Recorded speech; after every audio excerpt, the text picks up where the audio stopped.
Saudara, tensi konflik Rusia Ukraina terus memanas hingga hari ini. Sejak Rusia melakukan agresi militer di Ukraina lebih dari sepekan terakhir. And we will talk about the escalation of Russia and Ukraine conflict into war from the Russian perspective. Joining us, Russian Ambassador to Indonesia, Her Excellency Ambassador Lyudmila Georgievna Vorobyeva. Madam Ambassador, thank you for your willingness to join this special interview with KompasTV. Thank you so much. Thank you. Really nice to see you. Your Excellency, first of all, I'd like to ask your thoughts about what President Putin of Russia has said once. If this depends on Russia, there will be no war. But why is the conflict escalating into a military aggression in Ukraine? Well, I would repeat that because Russia doesn't want war. And once again, I would like to stress that we are not conducting a war against Ukrainian people who we consider as brothers and sisters.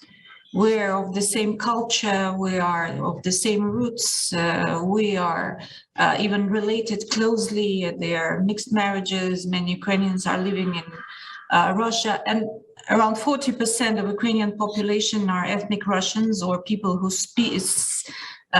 think of themselves as Russian and speak Russian language. Well, all Ukrainians speak Russian language. So we are not conducting a war against Ukrainians, and our Ministry of Defense has stated many times that we're targeting just a military installation in Ukraine, and we're sparing the civil population. We're doing whatever we can not to target any civilians, and we're trying to ensure that they are safe and secure.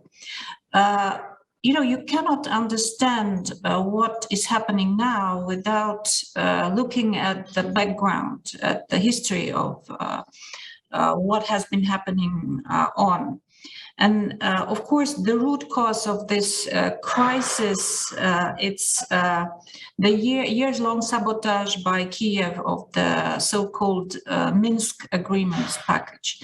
For 8 years now, the present government of Kiev, who came to power as a result of a coup d'etat, a legitimate and very bloody coup d'etat in Kiev, has been conducting a war actually against their own population because they consider Lugansk and Donetsk to be part of Ukraine, and until recently we also considered it to be a part of Ukraine, and indeed it was a civil war. Do you know the numbers of people who died in Lugansk and Donetsk? In these 8 years, now there's a lot of cries in the Western media that we are killing Ukrainians, but we are not killing Ukrainians. But where was the Western media when the Ukrainian army was killing people in Donetsk and Lugansk? There are different estimates of how many people died there in these 8 years.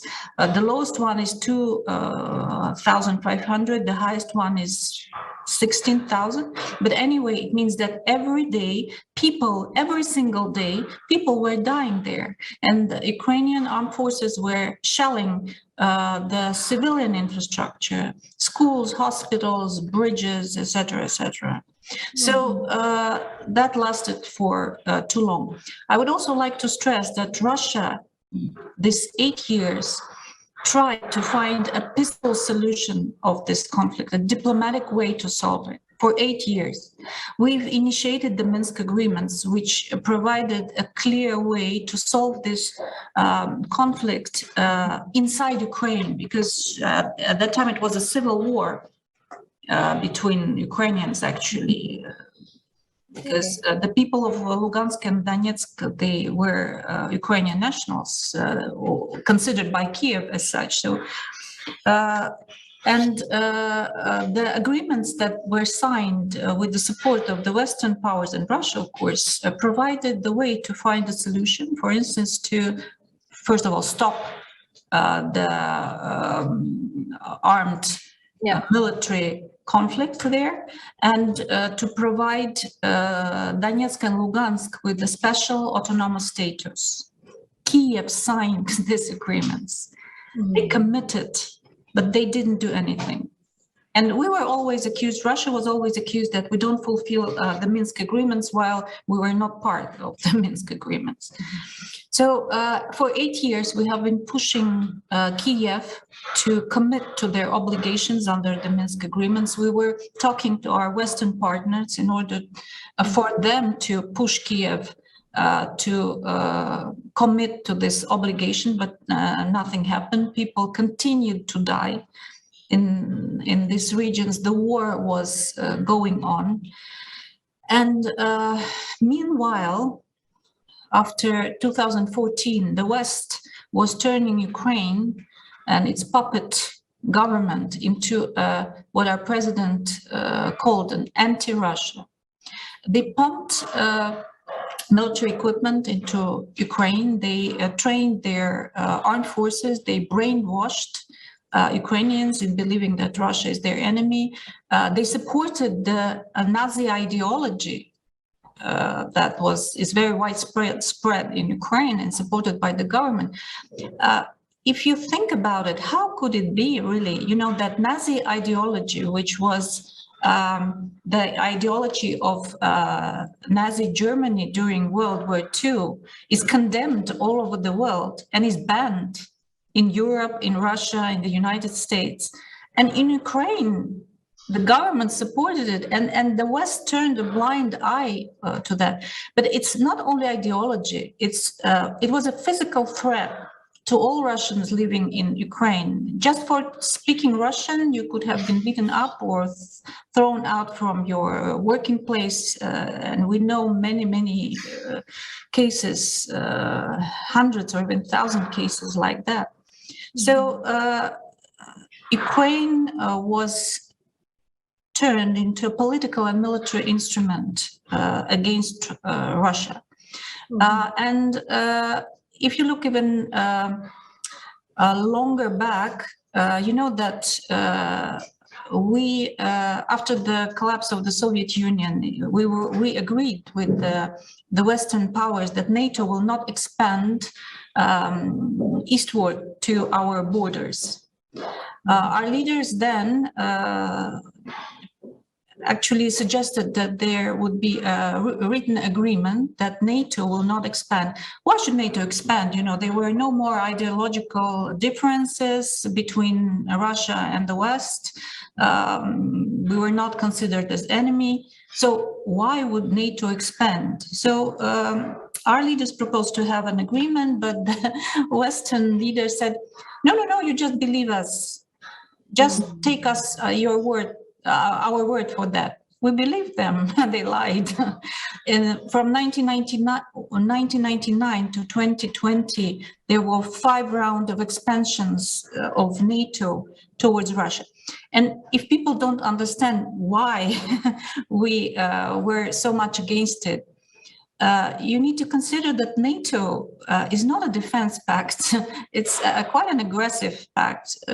Do you remember what they did in Yugoslavia? Do you remember what they did in Libya, in Iraq, what the Americans did in Afghanistan? Couldn't we feel threatened?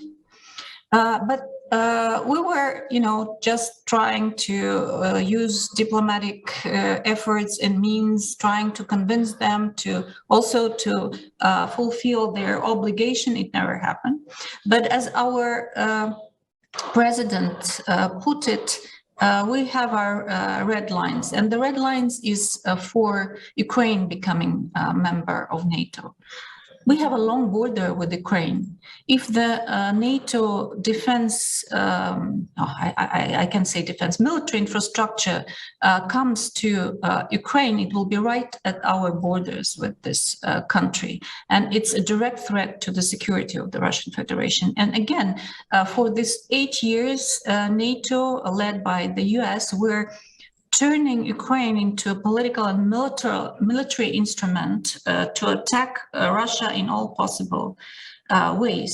So if you want to blame someone for what is happening in Ukraine now, you should first of all blame the West and the collective West, as we say, and Kiev, who, of course, the government in Kiev was never independent in the real sense of this word. They followed the orders from Washington and Brussels, and they actually put Ukrainian people as hostages of their I would say criminal policies. The tension were escalating. In December last year, we extended a hand again to NATO and to US. We proposed to sign an agreement with them and to provide security guarantees for Russia. Okay. They didn't respond to that. So. And at the same time, there was a lot of Ukrainian troops amassing at the borders of Lugansk and Donetsk, and they started to escalate the shelling, the bombing, the armed actions against the people of Lugansk and Donetsk. So finally, we exhausted all diplomatic, peaceful means to prevent people from dying, actually. Okay. So that's why this decision was taken. And as I said, again, it's not a war against Ukraine. It's not a war against Ukrainian people. It's a special military operation to protect people of Lugansk and Donetsk, and at the end to protect Russia, because what our president said, that the target of this operation is to demilitarize and to denazify Ukraine. Last Wednesday, the UN General Assembly demanded on Russia to end the military operations immediately by withdrawing the military forces in Ukraine. According to your statement, will it be possible to do?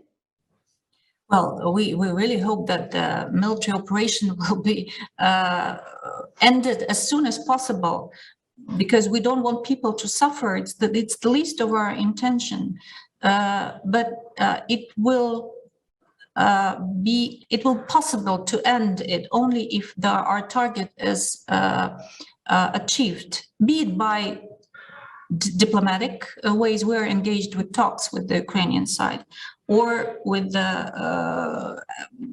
through the military operation. And the targets are very clear: to demilitarize, to denazify Ukraine, so that Ukraine becomes a neutral country. We want to live in peace with Ukrainians, our neighbors and brothers and sisters. We're sick and tired of this aggressive stance of the government of Kiev and the West supported. Actually, they were pushed by the West into this situation.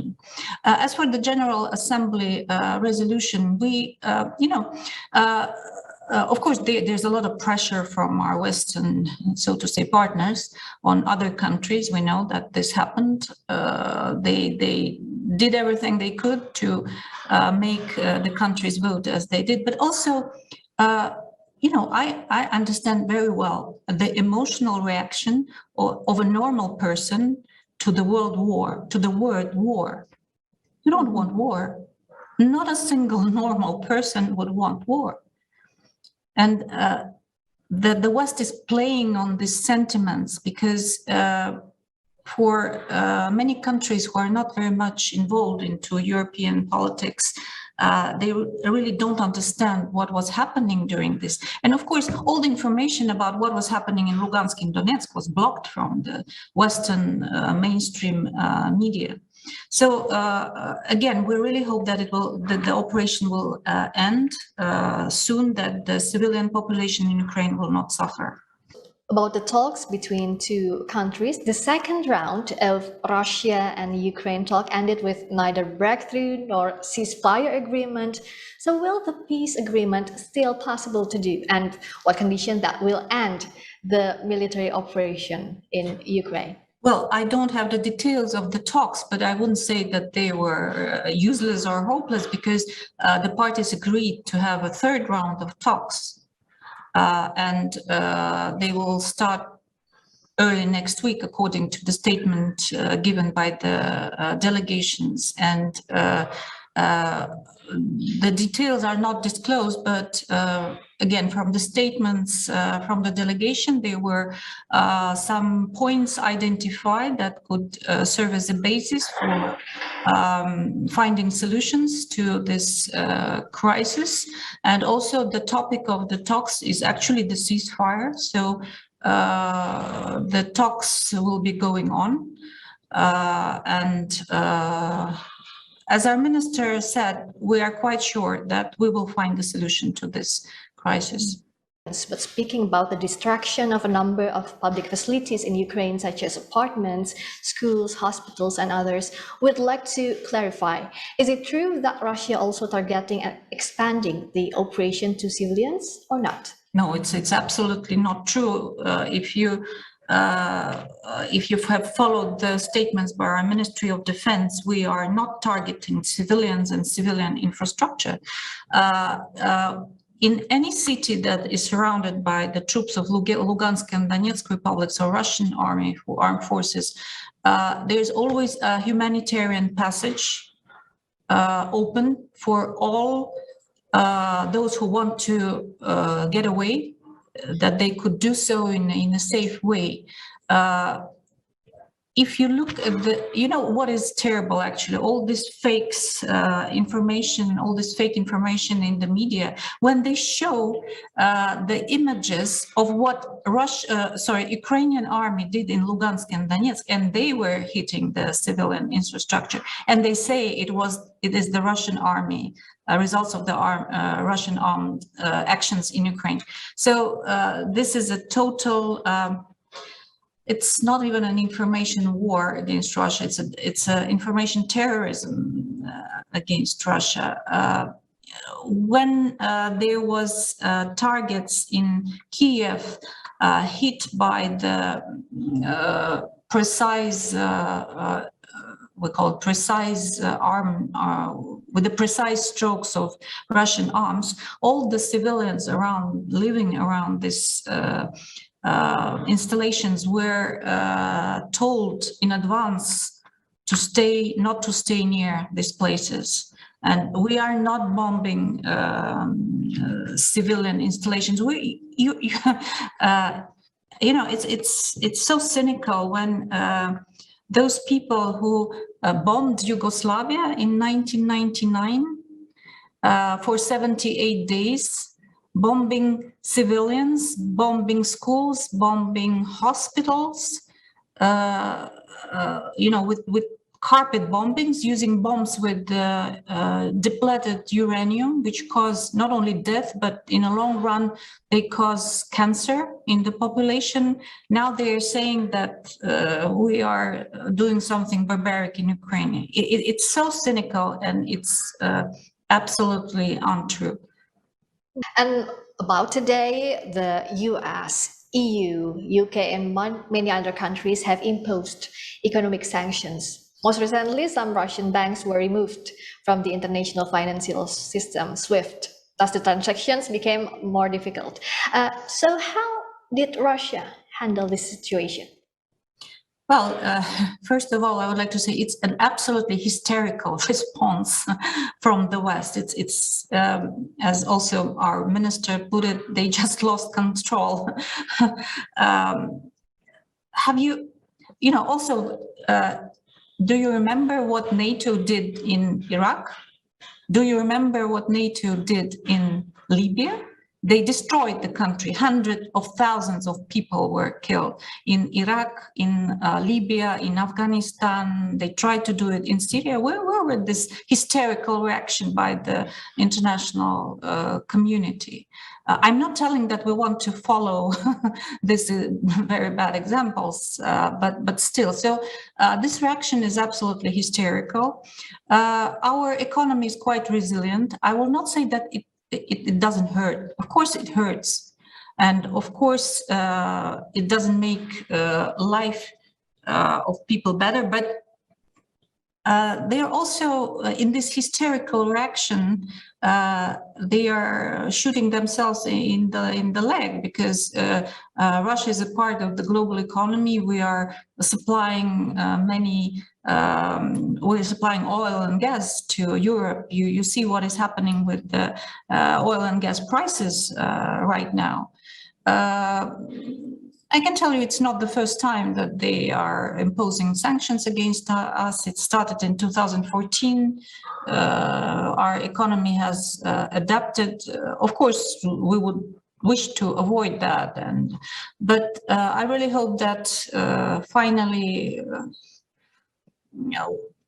and I'm sure that Russia will survive, and the targets that we have in Ukraine will be achieved. And the main target is to live in peace with Ukraine and not to feel threatened by Ukraine, by the West, or by any other party. Madam Ambassador, how does Russia see about the Indonesia statement from President Joko Widodo last February? Let me quote Mr. President Jokowi's statement: "Stop the war. War brings misery to mankind and puts the whole world at risk." What do you think about it? Well, I cannot agree more with the president of Indonesia that, of course, war is a tragedy, and Russia, better than many other countries, knows that we suffered a lot during World War I, World War II. We know what war is, but I think this statement should be addressed, first of all, to the Western countries and Kiev that have been conducting the war in Lugansk and Donetsk for 8 years, and those who have been initiating and trying to push Ukraine into war with Russia. What does Russia expect from the countries in global communities, and also Indonesia, particularly regarding the Russia-Ukraine war today? We see Indonesia as our good partner and friend. We have many good friends and partners in the world. The West and US is not the whole world. And many countries did not join the sanctions or didn't condemn the so-called Russian aggression. I would like to wish for all our friends not to surrender to emotions, but to, as I said, it's a normal reaction of a person to be horrified by the word war.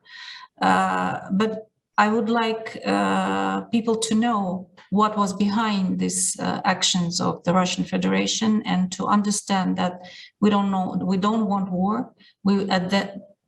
At the end, we're not launching a war, we're putting an end to this war.